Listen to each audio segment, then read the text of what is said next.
Comment cheminer avec l'énéagramme? C'est peut-être une question que tu te poses parce que tu as vu des vidéos sur Épanescence, des articles, tu as découvert les 9 types, tu as compris les bases, etc. Tu as été en recherche de ton type, peut-être même que tu l'as trouvé et tu te demandes, ok, mais what next? Comment on chemine avec l'énéagramme, si tant est qu'il y a un chemin avec l'énéagramme? Eh bien, c'est ce qu'on va voir ensemble tout de suite après le générique. Fabien, allez Fabien, réveille-toi. C'est l'heure de se réveiller.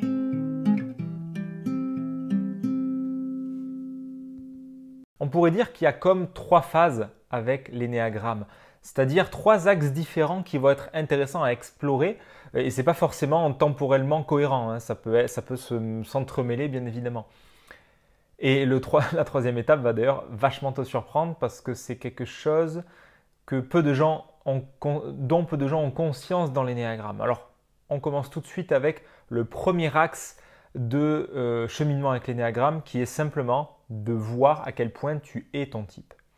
Et c'est une étape avec laquelle beaucoup de gens ont du mal. Alors, pas les gens qui font le job de trouver leur type et qui font le job sérieusement parce qu'ils s'intéressent au modèle et ils ont compris que ça parlait de quelque chose de profond en eux. Je parle de toutes ces personnes qui ont un mécanisme de défense qui dit ouais, mais moi, j'ai quand même pas mal bossé sur moi, voilà, j'ai pas envie de me ranger dans une case, et puis voilà, je suis plus comme avant, je suis plus autant dans la réactivité, et qui sortent comme ça toute une soupe avec laquelle ils cherchent à moitié à se convaincre. Il y a peut-être du vrai là-dedans, hein, je dis pas. Par contre, quand c'est dit dans le contexte de l'énéagramme, avant même d'avoir trouvé son type, avant même d'avoir creusé, moi, ce que j'ai constaté, c'est que c'est très souvent un mécanisme de défense pour ne pas aller voir, pour ne pas aller se rencontrer à cet endroit-là. C'est comme si ça disait, voilà, j'ai beaucoup creusé le dev perso et je pense que j'ai suffisamment avancé, je ne veux pas me rencontrer à cet endroit-là. Ça pourrait être, il y a plein d'interprétations possibles, mais une d'elles, ça pourrait être, je ne veux pas revenir à l'endroit où je suis rigide et coincé dans un truc tout conditionné, réactif. J'aime croire que j'ai tellement bossé sur moi que je suis plus conditionné et que je suis un être qui est vers la lumière, qui est vers l'amour. Bref, là c'est un peu archétypal, mais tu constateras chez toi, avant tout c'est regarder chez toi si c'est le cas, que ne pas approfondir à quel point tu es ton type énéagramme, c'est d'une certaine façon vouloir esquiver la rencontre avec soi à cet endroit-là en tout cas. C'est ok de ne pas vouloir y aller, il faut juste encore une fois pas se raconter qu'on est en train de cheminer avec l'énéagramme, puisque la première étape c'est de voir à quel point tu es ton énéatype. C'est pour ça que j'aime pas trop les gens qui emploient la formule par exemple je fais du type 8, je fais du type 1. Non, c'est pas du faire, c'est de l'être. Parce qu'à un endroit, tu crois que tu es ça. Profondément, dans l'ego, le type énéagramme est une identification. Donc c'est qu'à un endroit, tu crois vraiment que tu es ça. Et c'est intéressant, c'est pertinent, je trouve, dans une première étape, de prendre le temps de voir à quel point tu es cet énéatype, à quel point c'est présent en toi. Il ne s'agit pas de se résumer à ça, on va en parler juste après. C'est simplement qu'à un moment donné, il y a cette étape d'assumer ton humanité, d'assumer ton ombre et ta lumière avec ton type énéagramme. Ça revient à oui, mettre les pieds dans le caca, à un moment donné, c'est nécessaire. De te rencontrer à l'endroit de ton ego et de voir à quel point tu es conditionné par celui-ci. Il n'y a rien de mal à ça, c'est ok, tout le monde a un ego, tout le monde a un type énéagramme, c'est pas un problème. C'est juste, est-ce que toi, tu es prêt ou prête à aller te rencontrer à cet endroit-là, à cet endroit où c'est prévisible, où c'est répétitif, où c'est toujours la même chose, et où quelque part, cette structure-là n'évolue jamais. Ça ne veut pas dire que tu ne vas pas évoluer, ça ne veut pas dire que tu ne peux pas prendre de la distance, etc. Ça veut dire qu'il y a un endroit qui est conditionné et qui est toujours le même, puisque c'est un mécanisme de survie et que ce n'est pas censé évoluer. Ça peut changer dans les formes, dans l'apparence, etc. Ok, mais les mécanismes de l'ego sont toujours les mêmes toute ta vie. C'est ce dont parle l'énéagramme en fait. Donc c'est, est-ce que tu es capable d'aller te rencontrer à cet endroit dans ton humanité? Parce que oui, tu es un être unique, tu as ton ADN, tu as des empreintes digitales uniques, ta tête. Oui, foncièrement, tu es singulier, singulière. Et bien sûr que tu es une petite cellule dans le tout de l'humanité et que tu es unique. Oui. Et tu es comme 1/9 de la population, même si ce n'est pas, probablement pas réparti équitablement en termes de pourcentage, mais ce n'est pas le sujet. Tu es comme 1/9 de la population mondiale parce que toi aussi, tu es d'un certain énéatype. Et aller se rencontrer à l'endroit de cette identification, ça permet de voir l'endroit où on est prisonnier d'une certaine structure. Mais j'ai envie de faire un petit recadrage là parce que souvent on voit les types énéagrammes comme 9 cases, 9 tiroirs dans lesquels on range, tu vois, où on veut se cerner, faire le tour de qui on est. Et j'utilisais cette expression et un ami m'avait repris sur l'expression cerner. C'est vrai que non, on n'est pas en train de cerner et de chercher à tout comprendre de nous. On est en train d'essayer de voir la trame globale qui se dessine de notre fonctionnement. Si je devais te donner une métaphore, ça serait celle de l'arbre.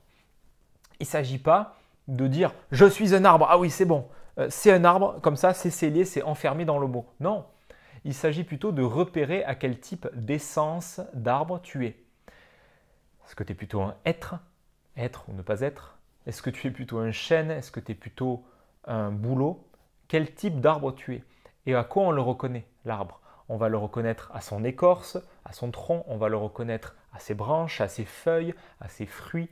Il y a plein de paramètres qui nous permettent de reconnaître l'arbre. Et surtout, pour l'énéagramme, c'est les racines bien évidemment, parce que tu peux montrer tout ce que tu veux à l'extérieur des arbres, des fruits super beaux et tout. C'est les racines, c'est quand tu vas creuser dans les motivations inconscientes. L'énéagramme parle des motivations, comme je le répète chaque fois, c'est important de le garder en tête. Tu vas alors pouvoir trouver à quel type d'essence tu appartiens.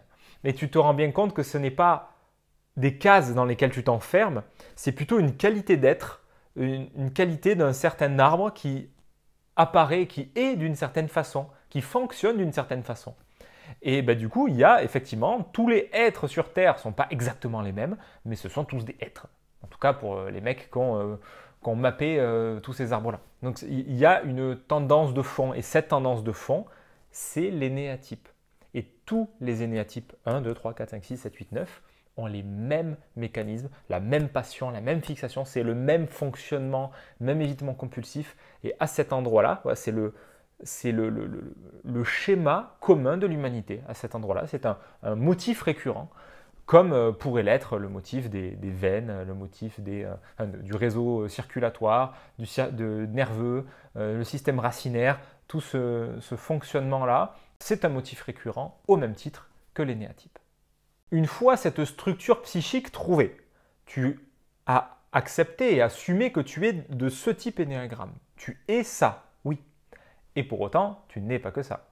Donc on va passer à la deuxième phase, en tout cas la deuxième étape, le deuxième axe, qui est de voir que tu n'es pas que ton type énéagramme. Effectivement, une fois que tu t'es rencontré à cet endroit-là, ça peut se détendre parce que tu as assumé et accepté que tu as une partie de toi qui est conditionnée, qui est répétitive, qui fonctionne toujours d'une certaine façon et qui est extrêmement limitée, puisque l'ego n'est pas censé être ouvert, n'est pas censé être en lien avec le réel. L'ego, c'est une structure pour survivre. La deuxième phase, néanmoins, elle te permet de prendre un peu de recul par rapport à ça. Puisque, au-delà de ton type, tu es un être humain avec une culture, avec une histoire. Et si tu as vécu au Pakistan, c'est pas pareil que si tu as grandi à La Réunion, que si tu es né en France. Selon ta famille, selon ton enfance, selon l'école, selon tes profs, selon les collègues que tu as, les petits copains à l'école, selon tes patrons, bref, selon plein de critères, de plein de choses de ta vie, ta religion, ta famille et tout le transgénérationnel, selon ta signature, qu'on pourrait dire, ta signature énergétique, ton thème astral, ou quel que soit le modèle, tout ça va amener de la nuance et du corps et de plein de complexité dans ton type énéagramme, en fait, sans même parler des variations au sein du modèle, avec les sous-types, avec les ailes, etc. C'est juste que tu n'es pas que ton type énéagramme, il y a plein d'autres choses qui permettent à un moment donné de ne pas rester scotché sur ton type, parce que ça peut être une tendance, lorsque tu as trouvé ton type, de dire « Ah ouais, je suis ça ». Et quand tu as un comportement, quand tu as, je sais pas, un schéma addictif, un truc où tu ne peux pas t'empêcher de faire comme ça, tu peux être tenté de te dire ah ouais, mais c'est parce que je suis 1, ah ouais, mais c'est parce que ça c'est mon 3, ah ouais, non, mais ça c'est ça. Et où du coup tu rationalises a posteriori et quelque part tu peux t'enfermer là-dedans. Même si ça peut être vrai, que un comportement, qu'un fonctionnement, qu'une parole vient de ton type énagramme, bien sûr, mais il ne s'agit pas de l'employer comme quelque chose qui t'enferme. C'est vraiment pas l'idée. S'il y a bien une chose qui est importante à garder en tête avec l'énéagramme, c'est de ne pas t'essentialiser, c'est de ne pas essentialiser l'autre. L'autre n'est pas qu'un type 2, tu n'es pas qu'un type 4.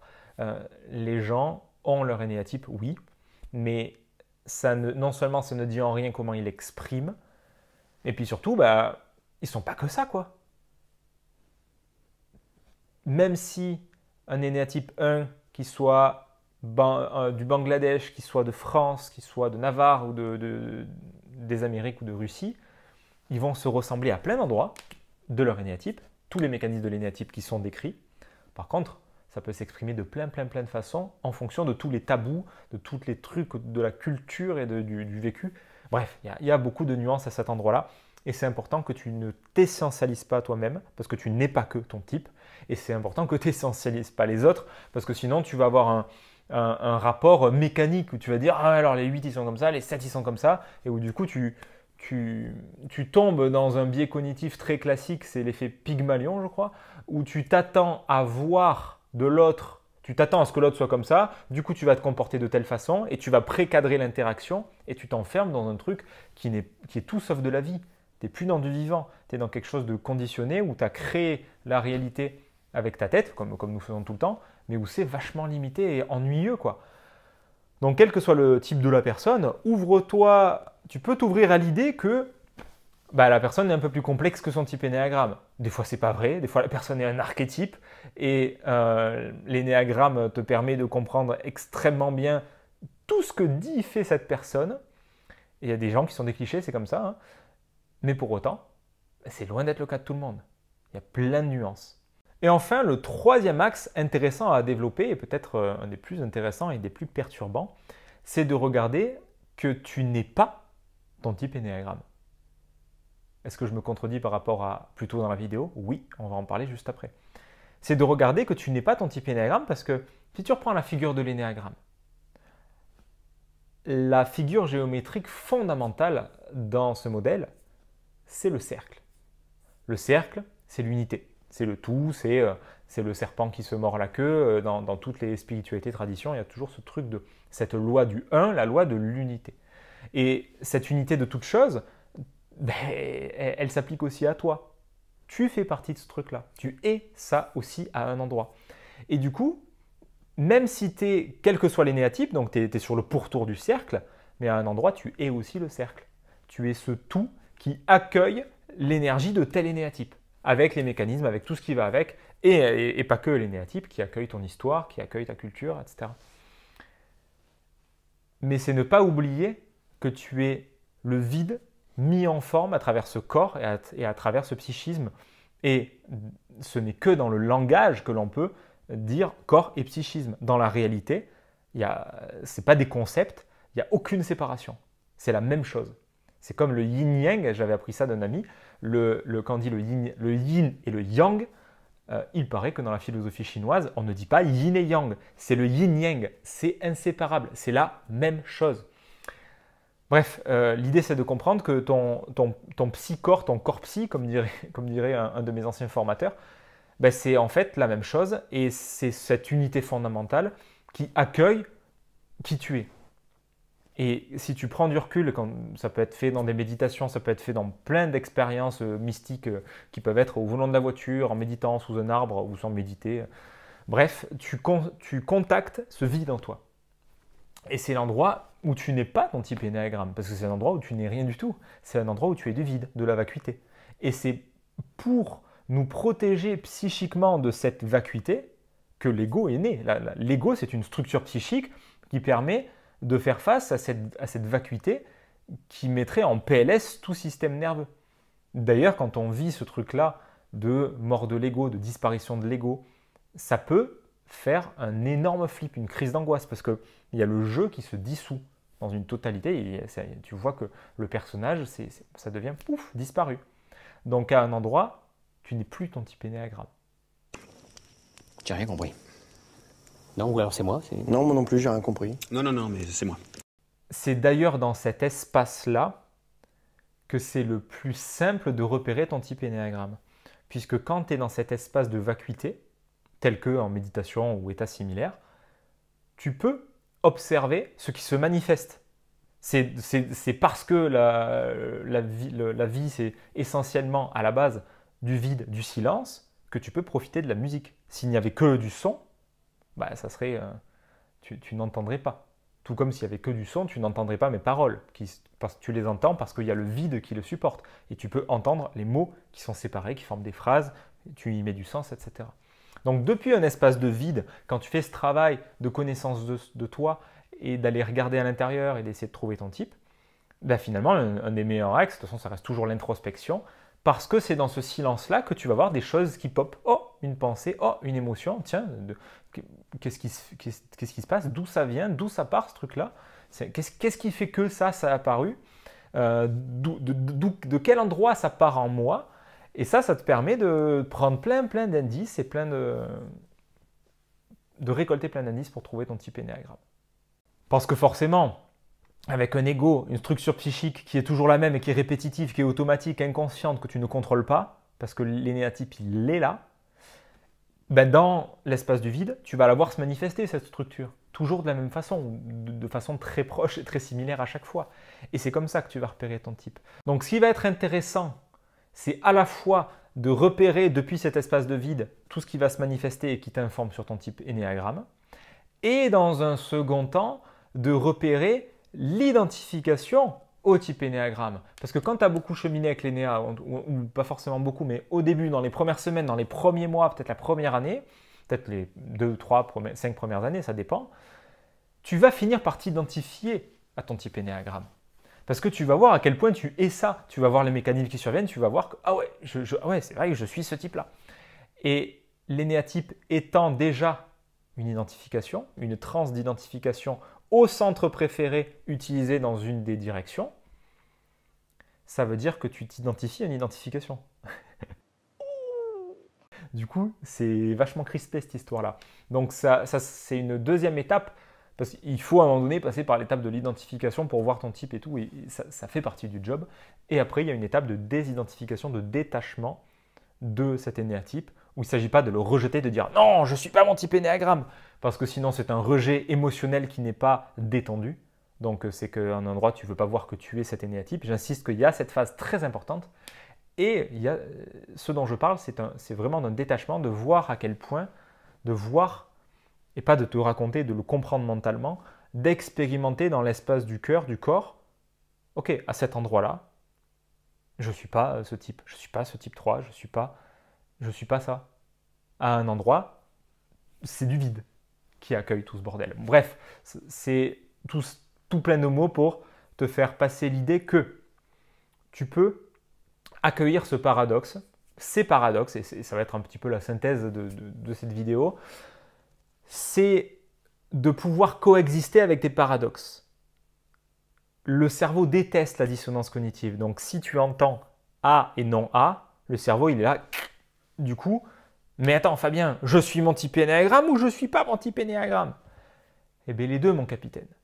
Tu es ton type énéagramme pour toutes les raisons qu'on a évoquées et tu n'es pas ton type énéagramme pour toutes les raisons qu'on a évoquées.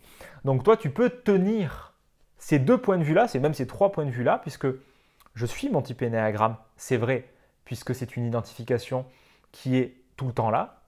En tout cas, dans la majorité de la vie de la plupart des gens, ça sera toujours là, c'est défini, il y a des mécanismes, il y a le mécanisme de défense, il y a la passion, la fixation, en dessous il y a l'évitement compulsif, il y a la peur de base, il y a une forme de trame, de structure, comme l'arbre, qui est reconnaissable. Donc à cet endroit-là, tu es ton type énéagramme. À un autre endroit, tu n'es pas que ça, parce que tu es aussi un individu avec une culture, avec une famille, avec certaines valeurs, avec un certain niveau d'existence en spirale dynamique dont on reparlera bientôt. Tu as toutes ces nuances-là.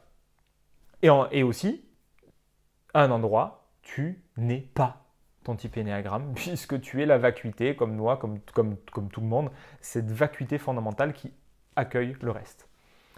Et du coup, la question que tu peux te poser pour terminer cette vidéo, c'est qu'est-ce qui se passe pour toi si tu acceptes de tenir dans ta tête, dans ton psychisme, dans ton système, si tu acceptes de tenir ces 3 hypothèses pour vrai en même temps. Allez, c'est tout pour cette vidéo. Si tu as envie de me partager ton retour, fais-le en commentaire, ce sera avec joie de te lire. Si ça t'a cassé la tête, si tu n'as rien compris, ou si au contraire ça te parle, c'est avec joie de te lire plus tard. Et tu peux tout de suite aller voir la prochaine vidéo qui va t'être conseillée ici. Oui, mais la pomme, c'est le fruit du pommier. Oui, c'est le fruit du pommier, ouais. Mais c'est aussi le fruit du péché. Mais pas le péché en tant qu'arbre, le péché en tant que mauvaise action. Donc là, effectivement, c'est des arbres fruitiers, mais c'est une coïncidence. Ça n'a pas de rapport direct avec l'expression, celle qui dit qu'un enfant peut être le fruit du péché. Sinon, on dirait le fruit du pommier. C'est vrai qu'on pourrait très bien dire que certaines personnes vivent sous le pommier, tu vois, ça nous renverrait à la source même du péché.